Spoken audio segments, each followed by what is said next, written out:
우리는 힘겨운 시대를 살면서 치열한 하루하루를 보내고 있습니다. 우리는 끝없이 성과를 내야 하고요. 또 자신은 물론 가정과 자녀와 또 사업과 직장도 책임져야 합니다. 어떤 경우에는 노년기 부모님을 부양하면서 동시에 자녀의 진학과 성장을 이끌어 주어야 하는 샌드위치 삶을 살기도 합니다. 우리의 몸은 지치고 피로하며 세상의 비교와 평가에 큰 부담에 짓눌리기도 합니다. 더 나아가 육체의 질병 그리고 경제적 어려움과 상대적 박탈감이 우리를 짓누르기도 합니다. 밤낮 없이 수고하고 땀 흘려 열심히 살았음에도 불구하고 타인과 비교하는 순간 자신의 인생은 순식간에 초라한 실패작처럼 여겨집니다. 무엇인가 성과를 내고 성취해야만 가치를 인정받는 압박 속에서 우리의 몸과 마음은 고갈되고 탈진 상태에 이르기도 합니다. 오늘 말씀에는 지치고 탈진한 우리의 모습과도 너무도 닮은 한 사람이 등장합니다. 그는 하나님의 위대한 예언자 엘리야입니다. 갈멜산에서 바알 선지자 450명과 맞짱 떠가지고 승리한 사람이에요. 하늘에서 불이 내려와 그 모든 우상을 섬기던 선지자들과 그 모두를 다 물리치고 정말 하나님께서 살아계신 불로 제물을 받아주셨던 승리의 주인공 엘리야. 오늘 본문은 그 승리 직후의 모습을 보여줍니다. 그런데 오늘 본문의 모습은 엘리야가 승리했던 사람이라고는 전혀 찾아볼 수 없습니다. 상황은 정반대입니다. 아합 왕의 아내였던 이세벨이 엘리야를 죽이겠다고 협박합니다. 내가 예언자들을 죽였으니, 이것은 바알의 선지자들 말합니다. 내가 바알 선지자들을 죽였으니 나도 너를 죽이겠다. 내가 내일 이맘때까지 너를 죽이지 못하면 신들에게서 천벌을 달게 받겠다라는 그러한 위협을 받습니다. 이 말을 들은 엘리야는 광야로 도망쳤고요. 그곳에서 나를 죽여주세요 라고 하나님께 죽기를 구하고 있습니다. 우리는 엘리야가 쓰러져 있었던, 누웠던 그 광야의 로뎀나무 아래로 내려가 보려고 합니다. 함께 읽겠습니다. 광야로 들어가 하룻길쯤 가서 한 로뎀나무 아래에 앉아서 자기가 죽기를 구하여 이르되 여호와여 넉넉하오니 지금 내 생명을 거두시옵소서. 나는 내 조상들보다 낫지 못하니이다. 여기서 넉넉하다라는 이 표현은 긍정적인 표현이 아닙니다. 여호와여 넉넉하오니, 이거는 더는 하나님께 아무것도 기대하지 않겠다는 실망의 표현이에요. 이젠 다 됐습니다. 이제는 끝장입니다. 그런 뜻이에요. 갈멜산 승리 직후 엘리야는 큰 것을 기대했을 것입니다. 무엇입니까? 450명이나 되는 바알의 선자들을 물리쳤으니 이제 아합 왕은 회개하고 또 그와 함께 이스라엘 백성들이 다 회개하고 하나님께 돌아올 것으로 기대했던 것이죠. 그러나 현실은 달랐습니다. 왕비였던 이세벨은 눈 하나 깜짝하지 않고 오히려 내가 24시간 안에 엘리야의 목숨을 취하겠다라고 선포한 것이에요. 엘리야는 엄청난 승리를 거뒀지만 세상은 조금도 변하지 않았습니다. 오히려 자신은 이 거대한 악의 세력 앞에서 무력한 존재일 뿐임을 보았을 뿐이에요.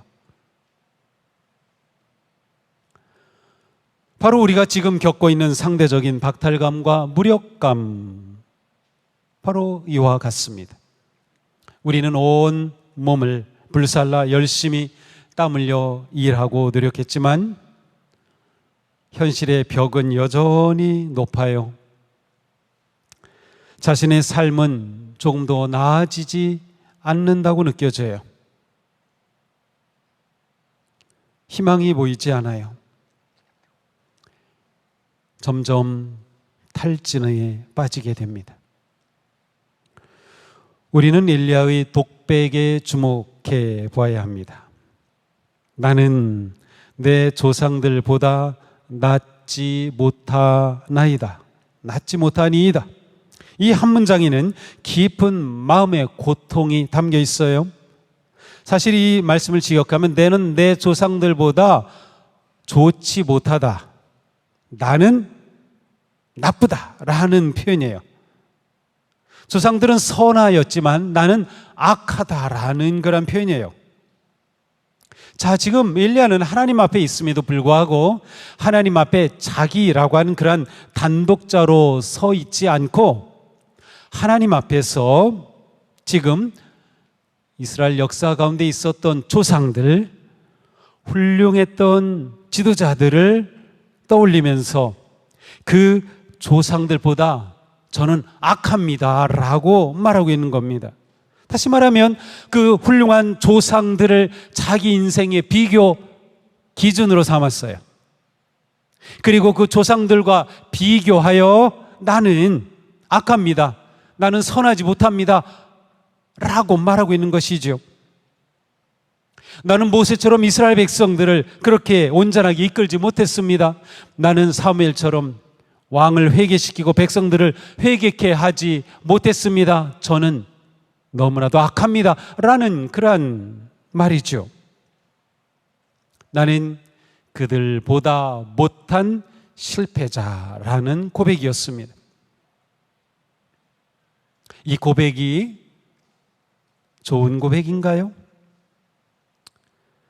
사실 이러한 고백은 극히 잘못된 거예요. 왜냐하면 엘리야는 자기 자신 단독으로 하나님 앞에 자기의 삶을 대면하는 것이 아니라 비교하고 있어요. 훌륭한 조상들과 비교해요. 그러면서 자기가 못하다고 말하고 있어요. 아마도 이것은 우리 세대가 겪고 있는 비교와 정죄의 감옥이라고 할 수 있습니다. 우리는 늘 누군가와 자신을 비교하죠. 젊은 사람들은 기성세대와 비교합니다. 때로는 우리의 동료들과 비교하죠. 그들의 성공과 그들이 잘 나가는 것과 비교합니다. 때로는 남의 자녀와 비교합니다. 심지어 다른 교회와 비교합니다. 더 나아가서 내 스스로가 만들어 놓은 나의 완벽한 모습, 내가 그것에 도달하지 못한 것을 가지고 스스로 정죄하고 스스로 자기를 비하합니다. 완전한 탈진, 번아웃에 빠져 죽기를 구한 엘리야에게 하나님께서 다가오셨어요. 로뎀 나무 아래에 누워 자더니 천사가 그를 어루만지며 그에게 이르되 일어나서 먹으라 하는지라. 본즉 머리맡에 숯불에 구운 떡과 한 병 물이 있더라. 이에 먹고 마시고 다시 누웠더니, 이 말씀에 진정한 위로와 회복과 돌봄의 진리가 담겨 있어요. 하나님은 우리의 영혼을 치료하시고 우리의 마음을 만지실 때 먼저 우리가 인간으로서 피조물로서 가지고 있는 한계와 우리의 육체적인 약함을 돌봐주십니다. 하나님은 우리의 마음과 영혼을 만지실 때 딱 우리의 영혼을 딱 만지고 우리의 마음을 딱 만지시는 게 아니라 우리가 인간으로서 가지고 있는 육체와 한계와 우리의 약함을 만져주신다.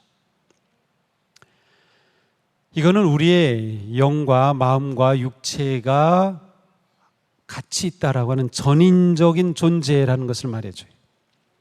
하나님은 도망친 엘리야에게 내가 어찌해서 예언자의 사명을 버리고 그렇게 도망갔어? 너 도대체 믿음이 어디 있는 거야? 라고 책망하지 않으셨어요? 엘리야를 꾸짖지 않으셨어요. 정죄하지 않으셨어요. 다그치지도 않으셨어요. 오히려 하나님은 그가 누워있는 그 자리에 천사를 보내셨어요. 그리고 그를 어루만지셨습니다.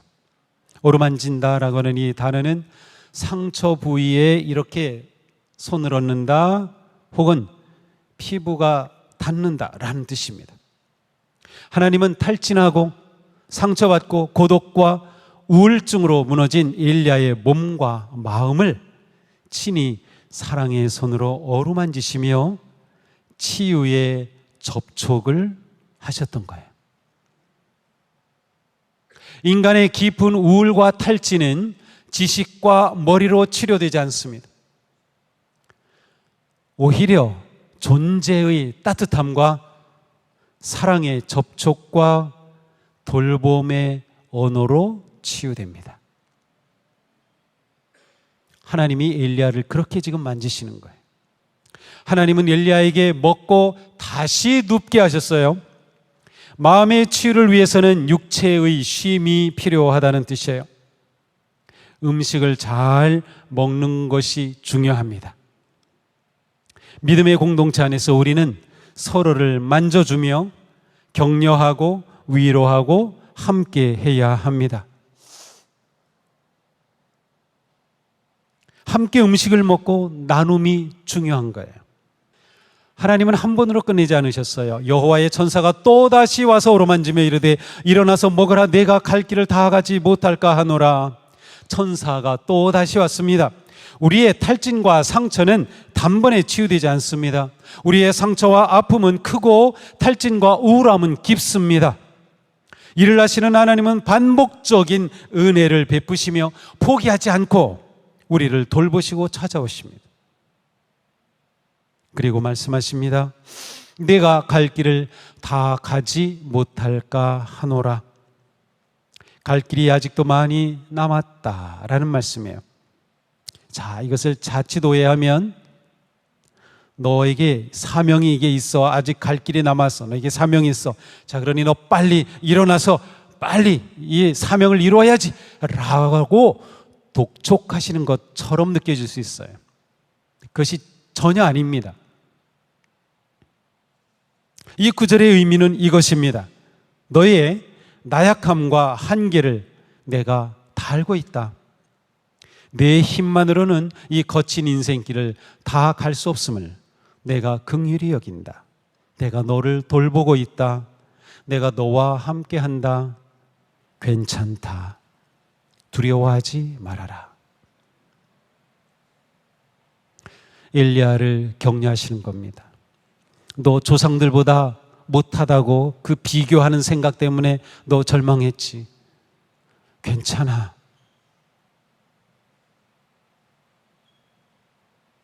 내가 그렇게 사역을 했는데 열매가 없다고 느끼고 있지. 괜찮아. 그것이 내 한계야. 하나님께서는 엘리야와 공감해 주시는 거예요. 우리는 어떻게 이러한 비교와 박탈감의 늪을 벗어나고 우울함과 절망의 감옥을 벗어나 하나님 안에서 진정한 가치 있는 삶을 살아갈 수 있을까요? 8절에 보니 이에 일어나 먹고 마시고 그 음식물의 힘을 의지하여 40주 40야를 가서 하나님의 산 호렙에 이르니라. 엘리야는 하나님의 돌보심을 힘입어서 다시 일어났습니다. 엘리야가 호렙산에 갔다는 것은 자신의 정체성과 존재 가치를 세상의 성취와 기준이 아니라 자신을 지으시고 부르신 하나님과의 관계 안에서 다시 세웠다라는 것을 의미합니다. 사랑하는 성도 여러분, 로뎀나무 아래서 호렙산으로 나아가는 치유의 여정을 우리 삶 가운데서 경험할 수 있기를 바랍니다. 하나님께서는 우리에게 치유와 회복, 자신 존재의 소중함과 가치를 회복하고 살아갈 그러한 길을 열어주셨어요. 그러니 이 한 주간 로뎀나무 아래서 이제는 호렙산으로 나아가는 치유의 여정을 걸어갈 수 있기를 바랍니다. 먼저 우리는 예배의 자리를 가장 가치 있게 지켜야 합니다. 자, 우리가 탈진하고 삶에 지치면 가장 먼저 소홀해지는 것이 예배입니다.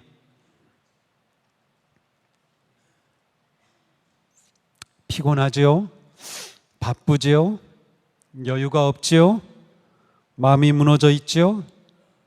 예배 드리는 거 내키지도 않죠? 그러면서 예배를 멀리합니다. 하지만 예배를 멀리하는 순간 영적인 악순환은 시작됩니다. 자, 생각해 보세요. 세상의 비교와 평가와 정죄와 박탈감의 음성을 매일 듣는 사람이, 그러한 성도가 예배마저 멈춘다면 그 영혼은 완전히 메말라 버리는 겁니다. 왜냐하면 예배는 이 세상의 거짓 평가와 비교를 깨뜨리는 능력입니다. 하나님의 거룩한 통치와 주권 안에서 하나님의 사랑을 확신하는 호렙산의 시간이 예배이기 때문입니다. 세상이 나에게 너 무능해, 너 실패했어, 내겐 소망이 없어, 너는 낙오자야, 너는 할 수 없어 라고 평가할 때 성도는 예배의 자리에 나와서 나의 왕은 하나님이십니다, 주님만이 내 힘이십니다, 주님만이 내 소망이며 내 요새십니다 라고 선포하며 그 하나님이 나를 사랑하심을 재확인하는 거예요. 내 존재 가치를 다시금 확인하는 거예요.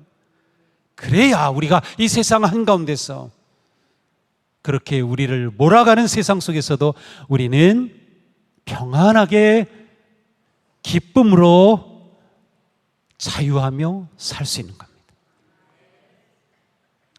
예배를 통해 내 삶의 시선이 세상의 시장 경제 논리에서부터 바뀌어 하나님 나라의 은혜의 경제학으로 바뀌어 내 삶이 진정한 기쁨과 자유를 누리는 거예요.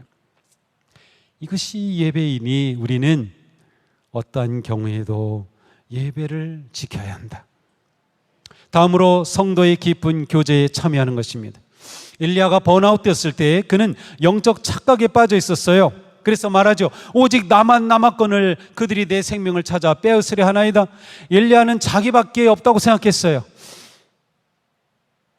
모두가 다 하나님을 배반하고, 왕도 그랬고, 왕비는 더욱 그러고, 자기를 오히려 죽이려 하고, 자기밖에, 혼자밖에 없다고 생각했어요. 하나님 앞에 서서 하나님의 뜻을 따르려고 하고, 백성들을 위해 돌이킬 자가 자기밖에 없다. 그런데 이것은 착각이었습니다. 자기밖에 없다고 생각했을 때 엘리야는 나만 이 고통을 겪고 있구나, 나만 혼자 외롭게 싸우고 있구나라고 생각했어요. 그래서 그는 고립되었고 외로웠고, 그 고립과 외로움은 그가 탈진하게 되었고, 그 탈진은 그에게 우울한 상태가 되게 했던 거예요. 그러나 하나님은 엘리야에게 놀라운 말씀을 주셔요. 내가 이스라엘 가운데 7,000명을 남기리니 다 바알에게 무릎을 꿇지 아니하였다. 그렇습니다. 엘리야는 혼자가 아니었어요. 함께 울고 함께 버텨낼 7,000명의 이웃이 있었던 거예요. 그와 함께할 7,000명의 숨어있는 동역자가 있었던 거예요. 그렇습니다. 우리는 결코 혼자가 되어서는 안 됩니다. 혼자가 되면 외로워지고, 외로워지면 우울해져요. 탈진에 빠져요. 혼자가 되어서는 절대로 안 돼요. 우리 교회에는 혼자 힘들어하고 우울해지는 성도가 한 명도 없어야 합니다. 외로운 성도가 한 명도 없어야 합니다. 우리는 서로 마음을 열어 다가서고 함께 해야 합니다. 또한 속회나 소그룹에 참여함으로 자신의 마음을 나누며 외로움, 우울함, 소외감, 의기소침, 죄책감, 절망감, 두려움을 이겨낼 수 있으며 진정한 생명과 희망의 삶을 살아갈 수 있습니다. 다음으로 매일의 삶 속에서 말씀을 묵상하고 기도하는 골방의 시간을 가져야 합니다. 하나님은 호렙산의 동굴에 엎드린 엘리야를 찾아오셨어요. 그런데 크고 강한 바람이 산을 가르고 바위를 부수었지만 하나님은 안 계셨어요. 지진이 일어나고 불이 솟구쳤지만 거기에도 하나님은 계시지 않았어요. 이 모든 것들이 다 지나간 후에 마지막에 찾아온 그것, 하나님의 세미한 음성, 하나님의 부드러운 속삭임. 세상은 우리에게 확성기를 대고 계속 외쳐댑니다. 너 더 벌어야 해. 더 올라가야 해. 더 커져야 해. 멈추면 너 도태되고 말아. 이 거친 바람과 불같은 세상의 소음 속에서 우리의 영혼을 지키는 길은 매일 짧은 시간이라도 세상의 소음에 귀를 막고 하나님의 말씀 앞에 잠잠히 머무는 침묵과 묵상의 시간을 갖는 것입니다. 새벽 제단을 쌓는 것입니다. 경건한 묵상과 기도의 시간을 갖는 것이에요. 너무도 중요합니다. 이거 무시하지 마세요. 우리를 살리는 것은 세상의 소음이 아니라 주님의 부드러운 음성입니다. 우리가 주님께 귀를 기울일 때 바람과 지진 같은 세상의 소음은 사라지고 내 영혼의 시면을 울리는 하나님의 세밀한 속삭임을 듣게 될 것입니다. 하나님은 말씀하실 겁니다. 사랑하는 아들아, 사랑하는 딸아, 내 눈에는 내가 여전히 보배롭고 존귀하단다. 남들과 비교하지 마라. 나는 너를 너로서 사랑한다. 수고하고 무거운 네 짐을 내게 맡겨라.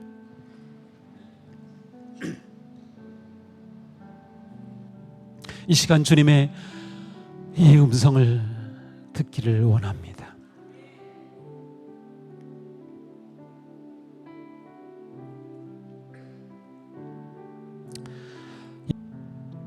주님의 이 음성을 믿음으로 받아들일 때 메마른 우리의 내면에는 세상이 줄 수 없는 기쁨과 감사와 소망이 또한 평화의 샘물이 솟아날 것입니다.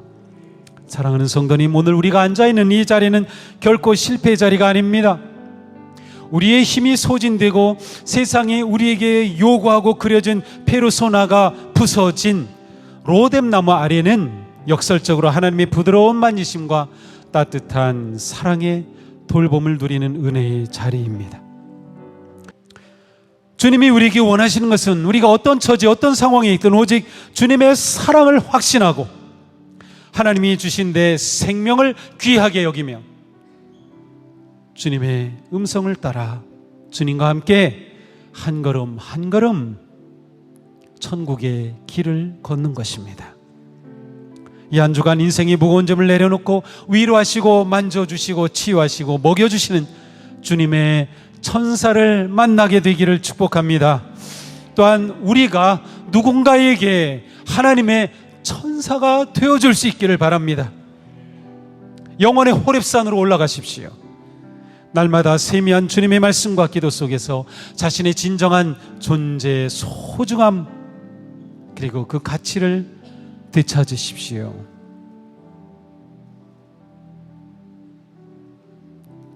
그리고 내 몸과 마음의 상처와 아픔에도 불구하고 여전히 나를 소중히 여기시 나를 사랑하시는 주님의 그 은혜를 감사하며 마음에 진정한 평화와 소망이 넘치기를 축복합니다.